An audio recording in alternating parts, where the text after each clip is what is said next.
Hey everyone, this is Christy, Castle and Compass Adventures. Today I want to jump on and give you a one-day strategy to Animal Kingdom. This is a fantastic park. It is one of my favorites at Disney World in Orlando, Florida. And following just a couple few rules and strategies, you can have just a wonderful day without having to spend a whole lot of money on lightning lanes. So let's get started.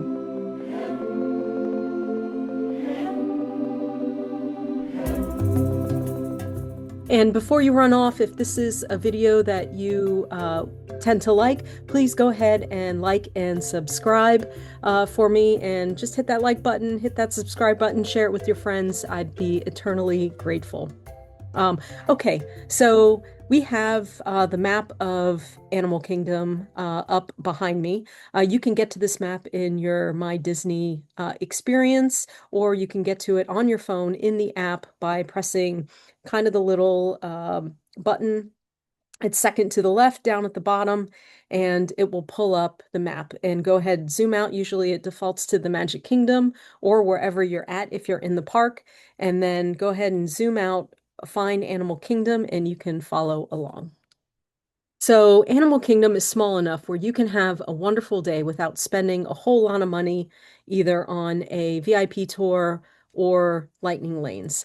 So, I'm going to give you a strategy that involves one purchase of a single lightning lane, and then, but you don't necessarily have to do that, and you can still make this park really work for you.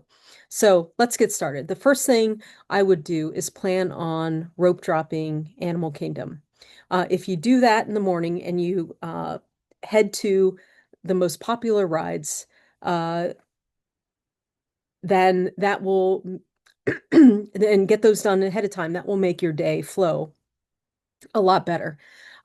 So at this point, and this is either 3 days before if you're staying off property, or if you have an annual pass and you're not staying on property, or 7 days before if you are staying on property, you can decide whether you're going to buy a single Lightning Lane pass for Avatar Flight of Passage. And if you do that, you can select your time during the day that you want to head to that. I recommend maybe slightly after lunch, right before lunch or right after lunch. Um, and then you can enjoy that at your leisure during your lightning lane time. But you don't have to. So you can decide to buy that single lightning lane or not. It is okay. Um, this will work whether you do that or not. Okay, so back to rope dropping. So you want to rope drop Animal Kingdom, and you can find the hours of operation in the same app. If you hit the hamburger and then scroll down to where it says park hours and info, you can find what time Animal Kingdom opens. I suggest getting there at early entry if you're staying on property, or about an hour before so you can get in line to rope drop. So once you're in line to rope drop, you make it through security, you make it through the ticket pass, you're standing at the rope, you will see that most people will hightail it as soon as the park opens down to Pandora, which is going to be down here off this screen. But if you're following along, it's going to be to the left. Don't do that because everyone's going to head to Pandora. But what I want you to do is head straight to Africa and get on the safari.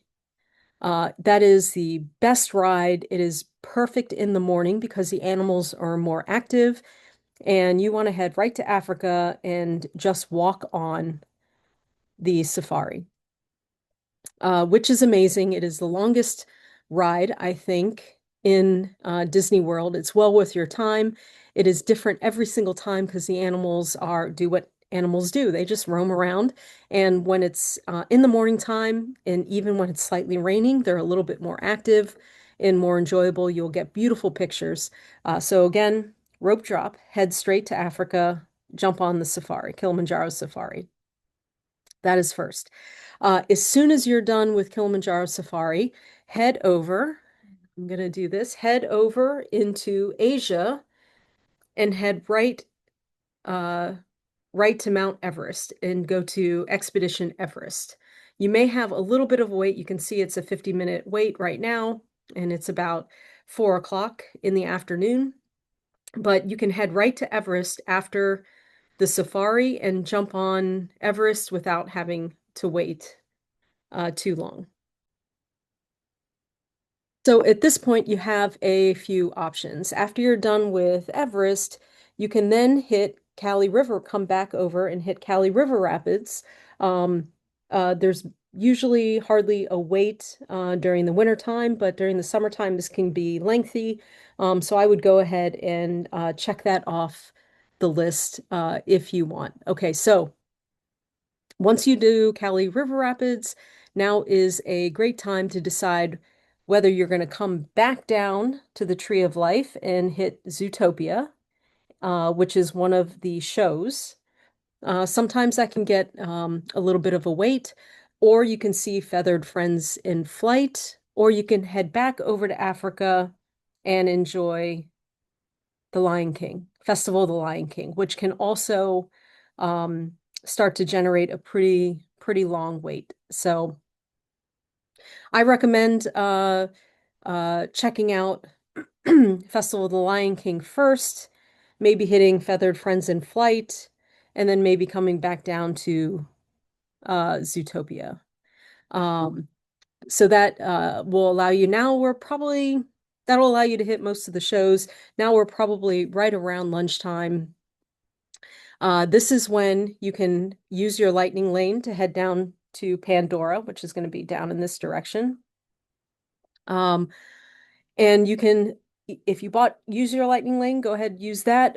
If you need to wait, it's probably going to be a little bit of a wait right around the afternoon, but that should be the only ride that you have to wait for. So you have Avatar, the Flight of Passage, and then you also have the Navi River Journey, um, both down here.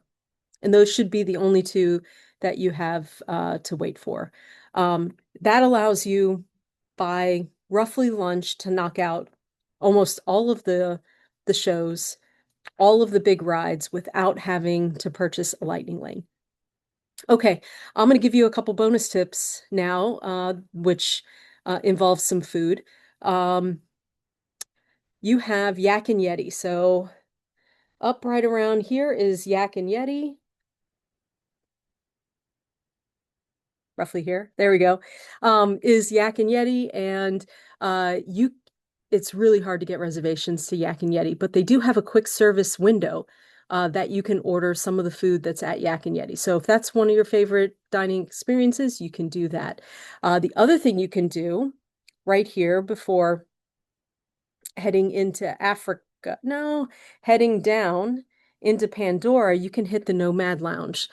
So right around 11 o'clock, you can join their walk-up list and head into the Nomad Lounge, and they have a fantastic menu that is incredibly good at the Nomad Lounge. I love it. If you have not eaten at Tiffin's restaurant, usually a couple days before, you can always get a reservation, and Tiffin's is just wonderfully themed. There's all kinds of imagery of how Animal Kingdom was put together in themed original artwork, original pictures, and a lot of the inspirational photos are in Tiffin's restaurant. So that is amazing. Down by the Tree of Life and right outside Zootopia, you have a great quick service window. That is truly fantastic. And then there is a nice sweet treat as you're coming into the park. I think it's right up here coming into the park before you get over the bridge where they have this chocolate chip cookie dough um, dessert that is absolutely fantastic. So, oh, one more menu item down in Pandora. There is a quick service dining where you can make your own bowl. And they also have some cheeseburger bao buns, which are uh, not to be missed. Okay, so that's my strategy of how to do Animal Kingdom on a budget without having to purchase lightning lanes. And this way, you'll maximize your time in the park and get to ride all of the rides that are in Animal Kingdom. And then once you're done, you're done. Oh, one other thing I forgot, the walks. Um, Definitely want to head over and the Majoran Jungle Trek. Definitely want to head over there and see the tigers. Those are fantastic. You can also see the Komodo dragons, and don't miss the birds. They're pretty fun this time of year. Okay, so now I'm done. That is one way to maximize your time in Animal Kingdom. And if you have not stayed at the Animal Kingdom Lodge, that is also fantastic.